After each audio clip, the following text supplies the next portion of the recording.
my melanin is popping. I'll tell you right now, I love my melanin. There's actually 50 shades of melanin. Legalize it. Yeah. Melanin.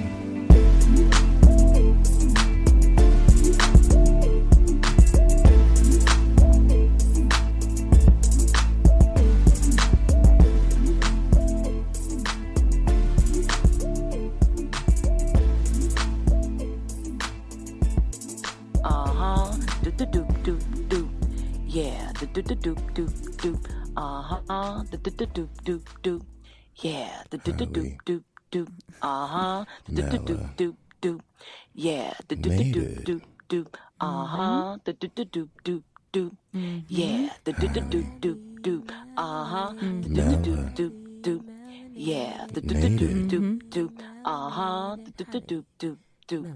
Yeah, the doop doop doop doop. Highly melanated. Yeah, the Highly melanated. Highly melanated.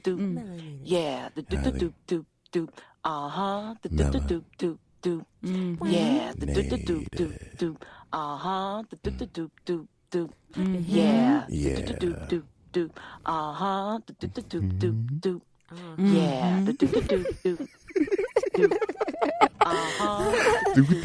She's good. Oh yeah, ain't she every day? Yeah, she was consistent. We were like, I told come on, usually with that consistent beat. Yeah. Hey guys, welcome back to another episode of Highly Melanated. Highly melanated. Highly melanated. Highly melanated. Nation all in the nation. PJ Flatbush Avenue here. Usually Stark, baby. I wasn't ready for it. I wasn't ready for it, but okay, this is Stark somewhere in Brooklyn. Stay with Rome. Oh my God. I'm Blair Nostrand. Okay, Blair Nostrand Ave is good. You know. And we are joined in the studio with Monique Church Avenue. Come Through Church Avenue. That's my own hood. Monique Chandler-Waterman, a candidate for City Council in District 45. Yes. So glad to have you here. Thank you. And as always, guys, you can always, we like to thank you again for taking the time to come back to listen to another episode of Highly Melanated, where we melanate your palate and feed your soul. I'm going to do it for Red. Yeah. As you noticed when we did our who's here, our roll call, Red couldn't join us today, so unfortunately Geeves is out as well. Yeah, you know, Red's been booked and busy, so he's got busy. I'm so proud of him. So, yeah. So as always, guys, you can follow us on Instagram, which is Highly Melanated Podcast. You can follow us on Twitter at _melanated pod. And you can always email us, as always, highlymelanatedpodcast@gmail.com. So today's meal that is going to be served to you is going to be some good old-fashioned crock pot mac and cheese. We're going to throw a little bit of lobster, shrimp, and scallop in there with some sharp cheddar, white cheddar, pepper jack, smoked Gouda, Parmesan.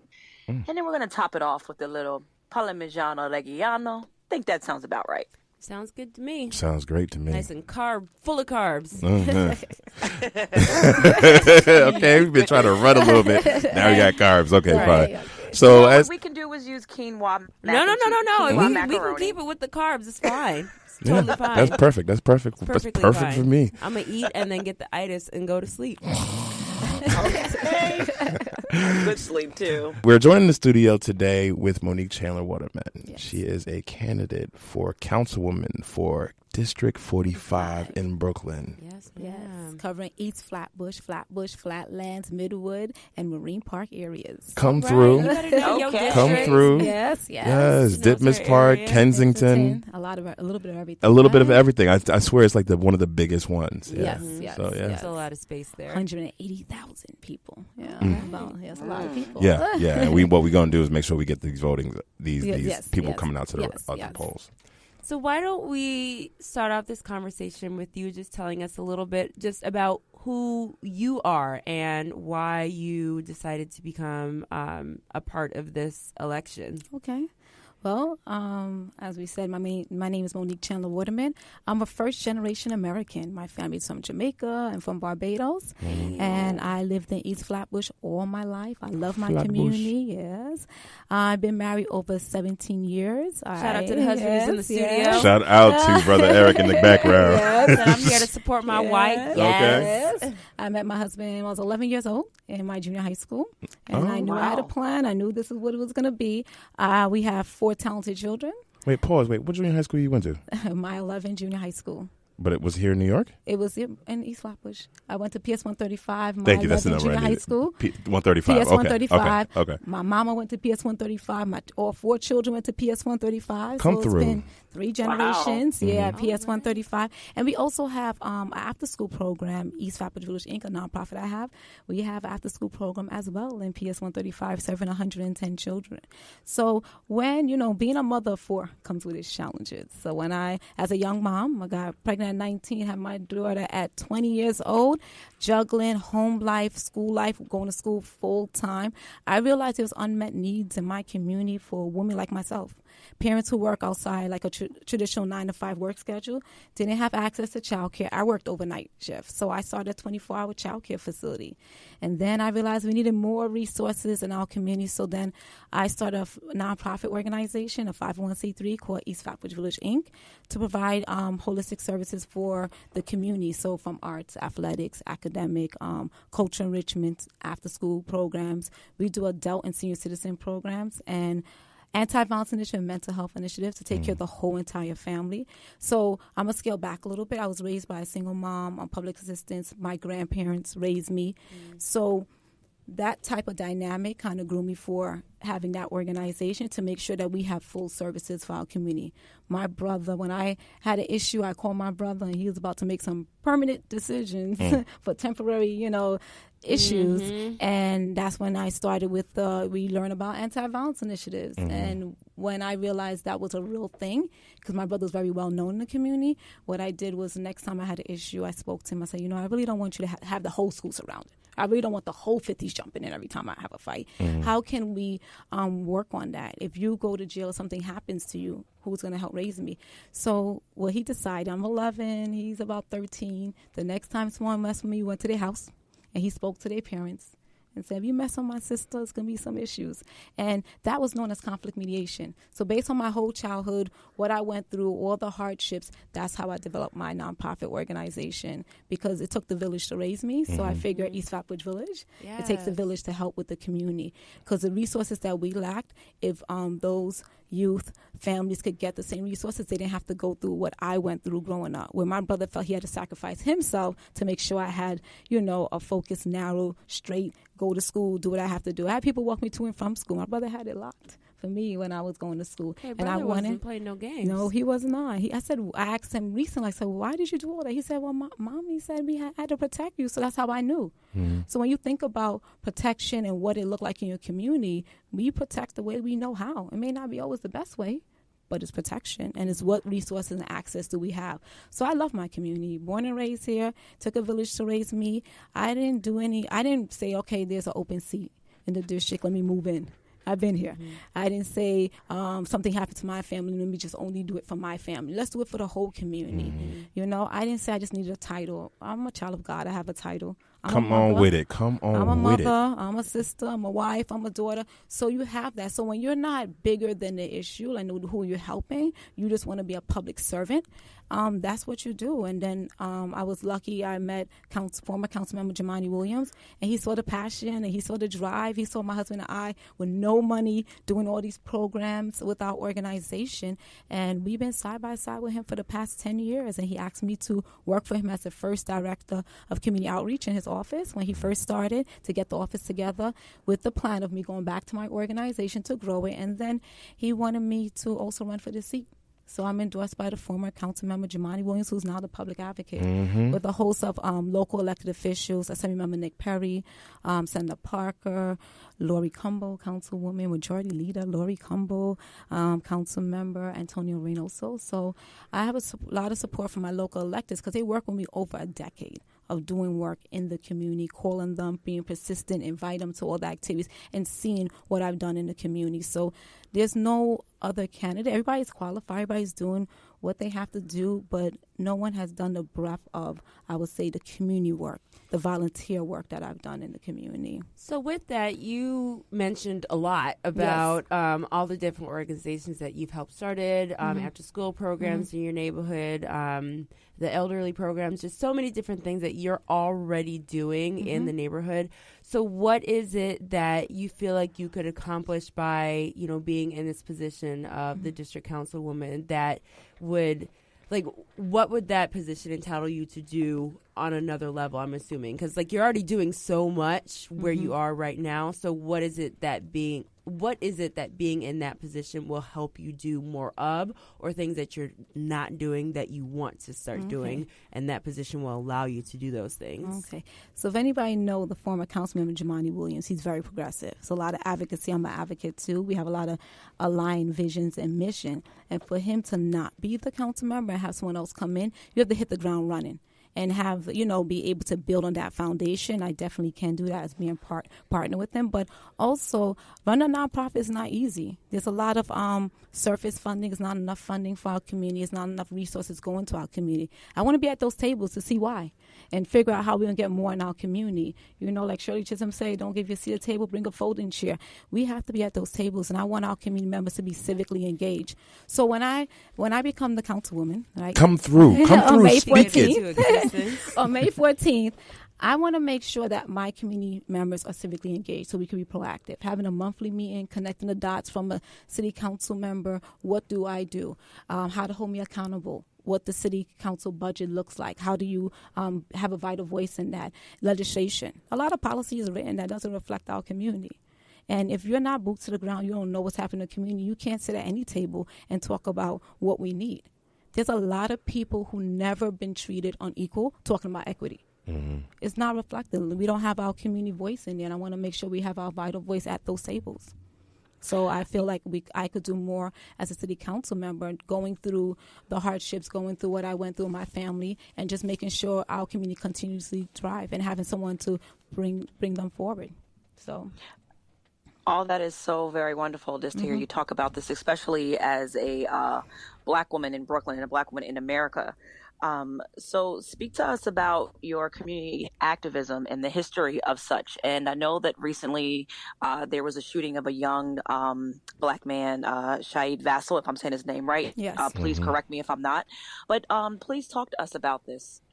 That was a horrific experience. So unfortunately, our community, when a family is in crisis with their loved one who has mental health illnesses, they call 911. The problem with that is 911, NYPD, they're not trained to deal with those who are have mental health issues. So unfortunately, it ends sometimes in death. So my response to that is NYPD does not need to be dealing with anyone who has mental health issues. We need to have Department of Health and other agencies at that table. We need to have a different number like 811 where you call and there's a professional, a mental health professional, along with enforcement that's dealing to de-escalate and properly deal. So that's one of the things that's happened in our community that day. Montgomery and around Utica, Empire, there was about 300 people on the streets. And the pain and the trauma they felt. I called the mayor's office and asked them to dispatch Thrive NYC, mental health first aiders, whoever come to the scene. I call clergy. I work with the God Squad in my community for the past 10 years to be on the scene. And it was a lot of hurt, pain, not only from that shooting, for previous shooting, the way that the community felt they was treated. There were snipers on the roof. We didn't do the shooting, but there were snipers on the roof. So instead of dispatching mental health services, we have resources with snipers on the roof when we needed help and healing. So we were out there, and as they're expressing their trauma, all I would say to them is, I love you, I'm here with you. And they would just break down and crying. And he was going from person to person doing that. Me and Assemblywoman Diana Richardson at the time was on the scene. And that wasn't the first shooting, police-involved shooting. There was the first one was Dwayne June at Flatbush Gardens. He was shot, and I remember sitting with that family for 8 hours, just making sure they have all the services. How can they go back to their house when the blood is on the floor? You know, they have to walk over the blood to get to the house takeout. So when you go through all those traumatic experiences in your community, the community is constantly being re-traumatized. So I do a lot of anti-violence work, prevention, shooting responses. We do something called Occupy the Corner, where we go to several hotspot areas in the community where someone just recently got murdered. There may be drug use, selling drugs. And we go out there for like 10 to 2 a.m. where people are at, meet them where they're at and say, okay, how can we help you? What resources do you need? Do you need a job opportunity? Do they mental health services? Do they need immigration services? So it's like very important to just make sure that we understand the needs of the community and how we can help them, truly help them, not just calling the cops, because that's not really helping. So No, go ahead. what would you say, just based on your experience and having grown up in the community and knowing so much of what is going on, like what would you say are the biggest community needs right now? Affordable housing. We have a major crisis where our community members can't even afford to live where they have grown, where they have invested and lived their whole life. They have to move out because the rent is too high. People are swindling them out of their homes. A lot of developers coming in and not doing truly affordable housing for our community members. I would say equity in education. Our schools are not fully funded, and our kids are suffering. We have to fight for full funding, for after-school programs, for just having voices at the table. Like I said, the equity. People that has been treated unequal should be at those tables so they can really say what is needed for our community members. Our parents, our students even should be at those tables. A lot of people have control over things that affects our community. It's not reflective. Public safety, over-policing. A lot of over-policing, stop and frisk, the numbers went down, but the disparities are still the same in our community. The courtesy, professional respect is not always there. The trust, building those bridges, even our school system. So there's a lot of different things, but those are the three things: public safety, affordable housing, crisis, and education. I mean, I so much more. You know, like I was telling you before, you know, I'm a member of your district. Yes. And I will be voting. I will be voting. For Monique Chandler-Waterman on May 14th. And see, these eyes that she just gave me, she was like, He is going to go into the booth making an informed decision. A very informed decision, Yes. and based on energy as well. Yes, So, you know. yes. So I was saying, so, you know, I live in this district as well. I'm from Brooklyn, born and raised. My family's from Brownsville. I lived in Patio Gardens, which is right there on Flatbush, right by Lincoln Road, closer to the, I'm not sure, I think that's borderline out of the district. Yes. But now I had to move further to live in like the Midwood area. I'm like right by the junction. And that area alone has, you know, I've seen it go through so much transition, so much change. And even though I live further in Midwood, which is closer, more residential, the ones who live further into the junction and going further up Ditmas Park and these new, you know, developments going up. And I think it's really important that we have somebody in that seat that speaks to the people who live there, yes. who knows what it's supposed to be, knowing what it's like, and not just somebody just coming in and just changing things. Exactly. I want to switch the gears just for really quickly. I want to ask you a question, and this is actually a really important question. Okay. But my question is for you specifically. You know, you are not just a candidate. You are not just a person trying to run for office. You are a mother, a wife, you know, a community leader. What is it like for you in general, just to have all of these hats that us melanated people have to often wear that everybody else really doesn't realize that we do it, and we do it so well? How does that work for you? How do you balance all of that? I would say I always knew I had to work 10 times harder than the other person.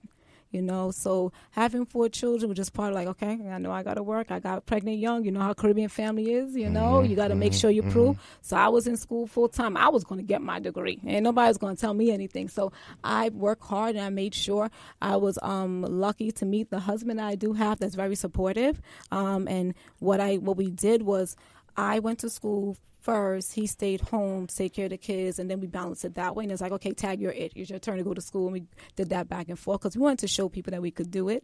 And we had a plan. We know we were going to continue to grow in the community. It's a balancing act every day. I have the 4 children and sometimes 5 for my husband. Just accept it. He just smiles. Go ahead. He knows. Just having that 5 minutes or 2 minutes of quality time. And I realized that in the community, when I had my first daughter, I didn't like the way the community looked. Everything looked different. The ground looked dirtier. It was literally like everything looks so different when you have another responsibility. Like, oh my God, I'm responsible for this child. And I started looking at everything different. I was like, oh no, I have to be part of this solution. I see so much issues. It never crossed my mind to move out. It was always like, how am I going to make this better? How are you going to fix it? How am I going to fix Solution-based. it? Went to the daycare. I didn't like the daycare. They're not doing anything all day. Start the daycare center. So for me, it was all a part of, I went through a lot as a child, and I saw a vision of what I wanted my mother to be like and what I thought I needed. I'd had my father there, and I wanted to create that for my kids and break the cycle that was happening in my family. So I think my motivation, my passion, my juggling, it came from that motivation of like, I know what it should look like. Let me try to continue building it. And then I was like, wait a minute. If I build it for them, why can't I build it for everybody else? Because if I'm helping the community, I'm also helping my kids.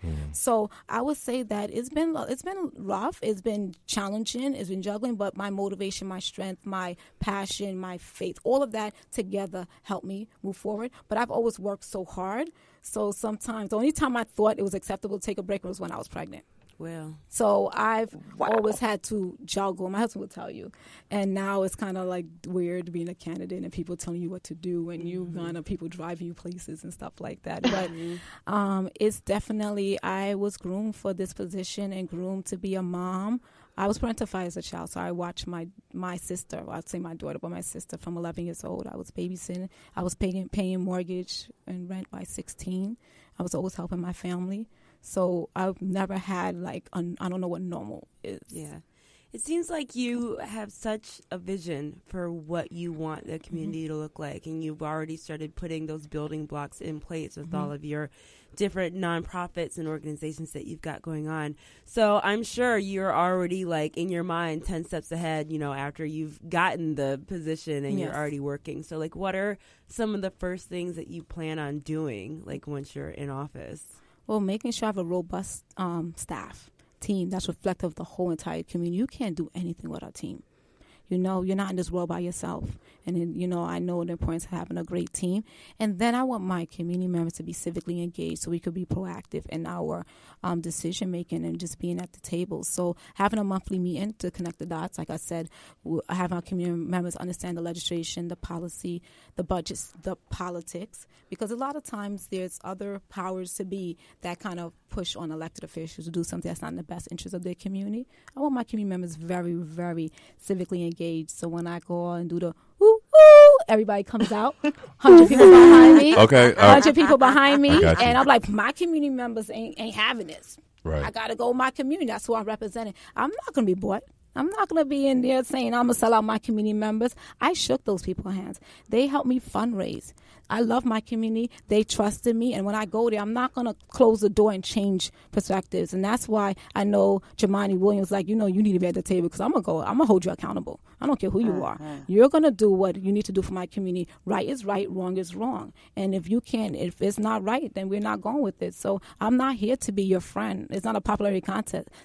I'm representing the community members. So I know that I'm going to take that attitude there. But if I have the community members civically engaged and they understand their rights, they understand what's happening and how the whole elected officials are accountable, then I think that's the start. Because we could talk about affordable housing crisis, education. We could talk about all this stuff. But if you don't understand how these things affect you and how we get ahead of it, then what we're talking about.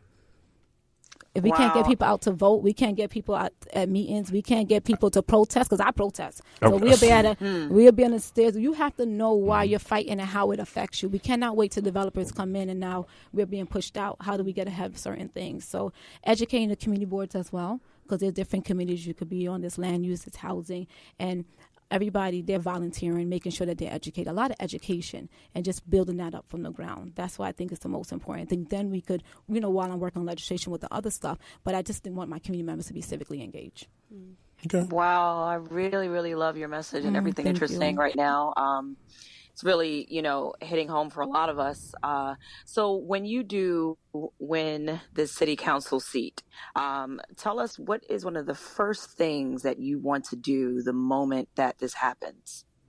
Well, besides from staff having a community meeting, There's a lot of different things. I'm going to work with the state elected. There's some rent laws that's expiring in June, right? So I'm going to see on the city. Can you say which ones Rent specifically? Laws, there is, we need to expand when it comes to rent control. So we need to make sure we expand that because a lot of stuff fall under universal rent control, making sure that, when some landlords unfortunately push their tenants out of the house and they're able to raise the rent, right? Break it up in 4 different, apartments when it was 2 or 1. Oh, what about the I'm sorry to cut you off. What about the one, the Blasio one that he put in where if you sign a 2-year lease, it doesn't go up, or if it's a 1 year? Okay, when preferential rate where it goes up every year, they try to do that first year. It's at one rate, and the next year it keeps on ballooning up and up and up. So starting those, there's a lot of different things, but that's on the state level. So a lot of when it comes to affordable housing, the rent laws and stuff, that's on the state. So working with my elected officials to make sure that there's laws that's reflective of our community members, making sure that we're educating, like I said, the community board members when it comes to land use, because there's certain things that come through the community board. If you don't sign off on it when it comes to rezoning, that's what happened in our community. They could upzone as of right, and there's some stuff that we're now trying to scale back, that the cat is out the bag and we don't have control. So they did hire consultants to try to work with that. And just making sure I join a committee, land use committee, public safety, and just education, to make sure that those issues that I see as a priority, I have my ear to the ground and learning more about that. There's a lot of fights that we have on our hand, and just making sure that I, as a council member, is paying attention to all those details. There's a lot of things that come across your desk that elected officials can miss, making sure that I'm attuned to all those different things, and while I'm making sure the community members are civically engaged. So I know that there's a lot of fights on our hand and just figuring out the best way, because at this point it's advocating. If they're putting up a development in our community, how much affordable housing? There's something called mandatory inclusionary housing that is a city plan, which is really a displacement plan for our community members, because the rent is not affordable to our community members. It needs to be income target housing, and that's not what happened. So it's I guess it's an average of a whole bunch of incomes that doesn't reflect our community members, so we can't afford it. So it's making sure those things are in place, and it's not one answer. It's such a multifaceted approach. Community members have to be educated. Rent laws have to be put in place. Then we advocate, and then we have all these different tables and all that have to work together to make sure our community members can afford to live and stay in our community. Okay, switching gears again, because I'm trying to get as much as I can out of you. I'm so problem. I'm so grateful that you're here. I was talking to one of persons on your staff, Tish, and she was telling me a little bit about you even deeper. Pause real quick. I also want to let you know this one thing. So right before we everything was solidified as far as you coming on, I grabbed a few of these on dollar vans just to grab them. Oh. And one of the dollar van people was like, "She a good woman. She a good woman. She a good woman. She a good woman." I was like, "Thank you." See, so shout out to community vans. Community is important, yes. And here at Highly Melanated, and I can only really speak for myself as well, all about community when it comes down to it. So if you ever need, when you get elected and become that first Black councilwoman,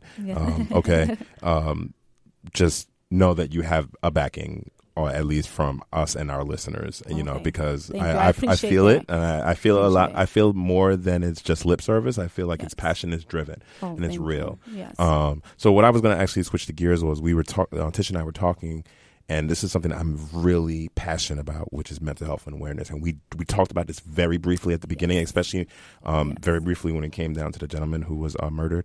But especially now that this is Mental Health and Awareness Month, what would you say that we should do for our community, or you would like to see changed within the community, other than the topic of who's going to be called? It's let's create 8101, which is an excellent idea.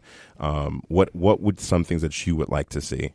Well, this is very personal to me. My cousin is living with mental health illness, and I didn't know that as a child. So we were side by side growing up, and I didn't know how to help him. I didn't know the resources. I didn't even know there was an issue. It's only as an adult I found out, which led to a lot of other complicated issues for him growing up. So what I've done is I partner with Thrive NYC, and every month we do mental health first aid training.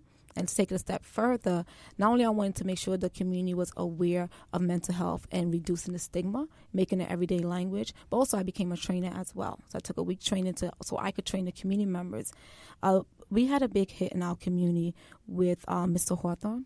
He, you know who I'm talking about, who run Golden Crust. And sometimes people just think everybody's okay. And having those simple that hit home for me because that was the first and business. that was like right after it aired. Yes, that was, yes. Yes. He did Undercover Boss. And that family helped our organization so much. Always Omar Hawthorne, his son Monique Hawthorne, they came together to help us. One of the first franchise businesses that come and help and gave back, and they're always giving back. And that hit me so hard. And I remember even having a conversation with Jumaane Williams about mental health and him going to counseling. I know he had his father died at the time. There's a lot of stuff going on. I remember him saying, "Monique, I'm going to counseling finally." And then when he did his victory speech for Public Advocate, he talked about mental health. I'm so happy to hear that. We were trying to find a platform for that for a while, and he found that platform. Mental health have to be an everyday language. When mental health is not dealt with, it becomes a mental health illness, and a lot of our community members are being criminalized because of it. And we're told culturally not to talk about it, to be quiet, and then people are self-medicating because they don't have the treatment. So my thing is to spread that information as much as possible. So I do that through my nonprofit with the mental health first aid training. I do that. I self-care even for staff. So my staff from having massage therapists come in and do massages, having a break. I'm going to tell you where I live. I could use a massage therapist. Right my staff would come at any time and say, "I need a break. I want to go." We partner with Bright Point Health. So if they call me and say, "I need to go to Bright Point Health," I'm not asking any questions. And we have a personal, like they take personal attention to our staff and whoever we refer to them, and they could go and get behavioral health and mental health an hour session or whatever. So I believe that it starts with we got to practice it, and then the community is severely traumatized with all the shootings, all the death, all the things that's happening to us. We was born into trauma. Let's be serious. I mean, this is why this is a conversation I'm very animate about having. I do several different programs that's geared towards mental health and awareness, and it's passed down also from generation to generation. And checking in. So what I started doing was checking into the male leaders, my pastor, business owners. "Are you okay today?" And they're like, "No, I'm not okay." I was like, I didn't feel like doing this no more. And just having that conversation, "Are you okay?" I'll be on the street and see somebody. I was like, "Are you okay? Do you need anything?" And just hooking people up to resources and just paying that attention. There was a 21-year-old that was just recently murdered in our community. And sometimes even the language barriers, a Haitian family, just making sure that they're connected to someone else that can speak the same language. We are afraid of government. We are afraid of doctors and stuff like that. So being that liaison just to connect people to resources is very important. So sometimes I think you have to be a doctor to be a professional. No, you just have to be a human and just have that conversation. And then when they trust you, sometimes people are easy to get help and realize that they cannot control it. It is an illness. And it's something that you have to be patient and know how to help. And don't say, "Oh, you get out of it. It's a depression. We don't got time for that." No, you have to really take it seriously. So my family members, suffer from mental health illnesses, and we need to make it an everyday language. So that's something very big, near and dear to me. We have an anti-violence initiative called STAND, which was named after my cousin. Self-care, tender love, always needed. So we live by that, and I practice it through the staff and everything we do and checking in. My husband, but I talk to him about it, and I'm breaking down those walls and barriers. We have to do it with our family, your loved ones. So it's really serious. I believe you. I feel you. I mean, I'm not saying that you would be lying, but yeah. Just speak so passionately. About you do. That it's very, very important and very genuine to you. Yeah, everything to me, all the work I do is personal. People say it's business, but it's personal. Everything is It's personal. Like it's connected to me, and I like to think, okay, I went through all this. Other people are going through it too. So now why you have to go through all the stuff I went through? Let me cut some of that down for you. Let me listen what I found out. And that's what we don't do as a community, especially with a community of color. We've been told to be pitted against each other, to hate each other. But when we start realizing, well, maybe she having a bad day. Maybe she just ain't wired. Maybe she ain't woke yet. Let me help her get woke. Some people's more woke than others, and and not everybody's going to get along. But why should, if I have resources and I know, why can't I share it with you to uplift you? You can't take anything from me. Well, that's you thing. Can't be people me. So that's where it comes from. People are they want to hold on to everything because they feel like if they give something to somebody, that means that's less for them to have. And I've always subscribed to the mentality: there's room at the top for everybody. And I can't be you. No matter how hard I try. I can do all the same things that you do, and I can do it the same way Yeah. that you do it, but I will never be you, and you will never be me. And when we have that clear understanding, we can help each other. Yeah. So let me ask you this. Real quick, just completely sidebar. What high school did you go to? I went to Boys and Girls High School. Oh, you went to... Okay, my cousin went to... undercover car, trench coat. He used to be driving around the perimeter, making sure everything was safe for us. So I appreciate that much, yeah. So, okay, let me ask you this. Okay, so now dealing with, as you've seen how all the high schools... I went to Cheapsad. Okay. So you know how all the high schools, majority of the high schools now that are left, I'm not sure if this would be something that would fall under your window. Mm-hmm. But you know how when they either shut down the high schools or broken down into different parts, a lot of the kids don't have really many places to go and things to do. What would you suggest, or what's something that do you think that it should happen that's going to help our youth? Because the next generation is a generation that we are actually more concerned with than us generation. We're living this now, but what do they have to do once we're gone? So I am a former coach and a public school teacher. So I taught in Tilden High School. And that is unfortunate, that they broke up the schools because it causes division. It's a lot of division and separation, 3 different principals, 3 different visions at times. This school against that school. But we come together for the sports. It's in the same building. It's the same building. We do come together for the sports. So what I've done in Tilden is try to bring back the unity, where it's like a community school where we're all having the same conversation. I would like for it to come back to one school because I think that we could do more things in that vein.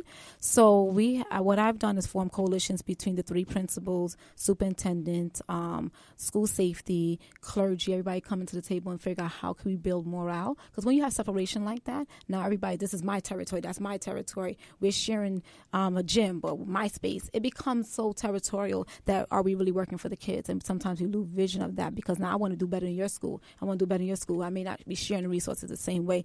We need to come back to one school, definitely. We need to make sure we have the community voices at the table and advocating. We need to empower our administrators. A lot of them are not, they're not making the decisions that we needed for our kids. So I'm willing to work with the kids. My son goes to Tilden High School, so I'm on the PTA there as well. So I see a lot of issues that we need to just work on, and we're not fully funded. We don't have the financial resources. It's a lot of stuff that we're behind the ball on. And then it was like, let's take this test and specialized test. Why we can't pass it? It's kind of almost by design with the oppressive way that the system is working. And then we just have to continue being proactive with it, fighting through it. And I told the principal, I'm here with you. I'm going to stand with you. I'm going to continue building and working in these schools because I shouldn't have to take my son outside of the district to go to another school. We could build something better here. So I'm continue working towards that, but getting it back together, that breaking up the school thing wasn't a good idea. And then it's a forced co-location, right? So then we're going to co-locate because you have one room that I think is available. So now we're going to push another school in there and take out the resources from the other school. So it's a lot of drama that's happening. I mean, I really think that really just boils down to numbers in general, because if you break up a school, example, so Sheepshead Bay, I went there from 90, because I moved to Jersey, so it was 94 to 96. Okay, I'm an adult. My age, yeah. Okay. I'm an adult. You're an adult. Okay, yeah, we 40. Hey. So, so I went there hello, it's right there. I got a good knock in there for you. So I went there, and then come to find out later, all the division and all the changes that happened as far as them cutting it up. And it was because the numbers were like their test scores or whatever the situation was. So they decided to break it up. I think that's when it came down to all schools across the board, if you cut a school in half or in 3 parts that isn't doing so well, regardless of whatever this reason may be, let's say that a third of it is doing really good. So that just becomes one school. So now this school gets all the funding, or this portion of it makes the city look good because now they're getting a higher percentage because they just broke up. Instead of fixing the problem from the door, we create other stuff and just kind of do smokes and mirrors, and like maybe you'll get confused. And then, I just came into administration, so I'm going to change a whole bunch of stuff so you think I'm doing work. But nothing changed. Yeah. So I'm just trying to be at that table to see what's all this that's going on and why our schools being affected. Pause. Yes. Remove the word trying. Oh, I'm going to be at the table. There we go. This is what I realize I said that. Okay. Yeah, we got to remove trying and just. Because everybody puts just, I'm just doing. No, you're doing something. Like, go ahead. But that's just me. Go ahead. I just influence it. Thank you. We can always learn, right? All right. Yeah. Oh, my goodness. She was like, what I'm else? full. Gosh, I wish we had so much more time with you. Guess that's what? good. But guess what? I always say room for what? Dessert. Yeah. So, Yes. as we've noticed through our banter, we are foodies. We like our eats, and we always end every conversation with desserts because I have a big sweet tooth. Okay. So, if you could, picture this. Selection night. You've won. Oh my God, this is amazing, fantastic. You want to go out and celebrate with something sweet, like just something that's just going to indulge that sweet tooth. Tell us what that is. Red. And then also, wait for it. Wait, sidebar. The husband is listening to like, what do you want? Yeah, what you want?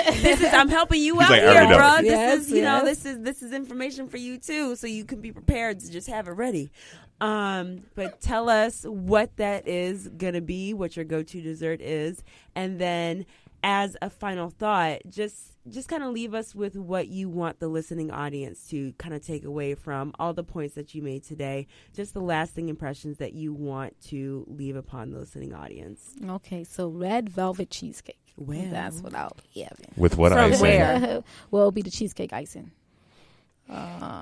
Cheesecake or cream cheese? That is such a fake. Give me some. Yeah. Yes, ma'am. Yes. Lay it on top of each other. Spread the cheesecake all They're over it. buttercream, red velvet Because people. I'm cream cheese. Cream cheese frosting belongs on carrot cake, but okay, fine. and whatever. I'll allow it. velvet cake. Depends on who makes it. Okay, We're okay. here. Don't hate. We're here. Her face. Yes. What do I want the listeners to take away? Well, number one, you have to do your own research, right? And you always have to choose who best represents you. Anybody could tell you anything, but look at the proof. What's the proven track record? What have they done? What have they built? Look at what anybody, like I always think everybody could say anything, and I've been in this community. I love my community, from starting a nonprofit, from working in city council, starting my own small business, from being a teacher, an advocate, professor. I've done a wide range of things to move the community forward, and I would like to continue to work in the community, be at that table, and make sure that we continue thriving in District 45. So I just basically, that's all I got to say. On May 14th, please vote for Monique Chandler-Waterman on May 14th. I shed what I shed. No, I love it. I mean, yeah. You just have to do the research and see who's been doing it. There you go. I can't stop smiling, right? I just can't. Let me ask you, okay, as you left your last thought, where can everybody find any of your information? You can give it to me. I'm going to put everything that you tell me in here. I know I already have the documentation, but I want them to hear it from your mouth. I'm Monique for NYC.com. So it's MoniqueForNYC.com. Our campaign office is at 4111 Glenwood Road between East 42nd and Albany Avenue. And the phone number is 347-406-6213. Okay. Well, thank you so much for coming in, Monique. Right, thank you so much. Thank you so much for having me. This has been such a great. Look, I'll be back. We're good now. You see my face, right? Yeah. We're good. Yes, thank you. With the whole thing is real, recognize real. Okay. I know that's right. Yeah. All right, guys. So thank you for taking the time to listen to another episode of Highly Melanated. As always, you can follow us on Instagram, as I said before, which is Highly Melanated Podcast. You can email us any questions, comments, concerns, voice memos. Let us know when you are going to vote on May 14th for Monique. You can also get all the information I put in the description below. So thank you again, and as always. Oh, wait, well, I left it out. H_melanatedpod for Twitter. Email is highlymelanatedpodcast@gmail.com. And yeah, so as always, peace, love, and love, peace, and happiness. Love, peace, and then Monique for City Council. Yes. Oh, I like that. yes. All right. there it is, folks.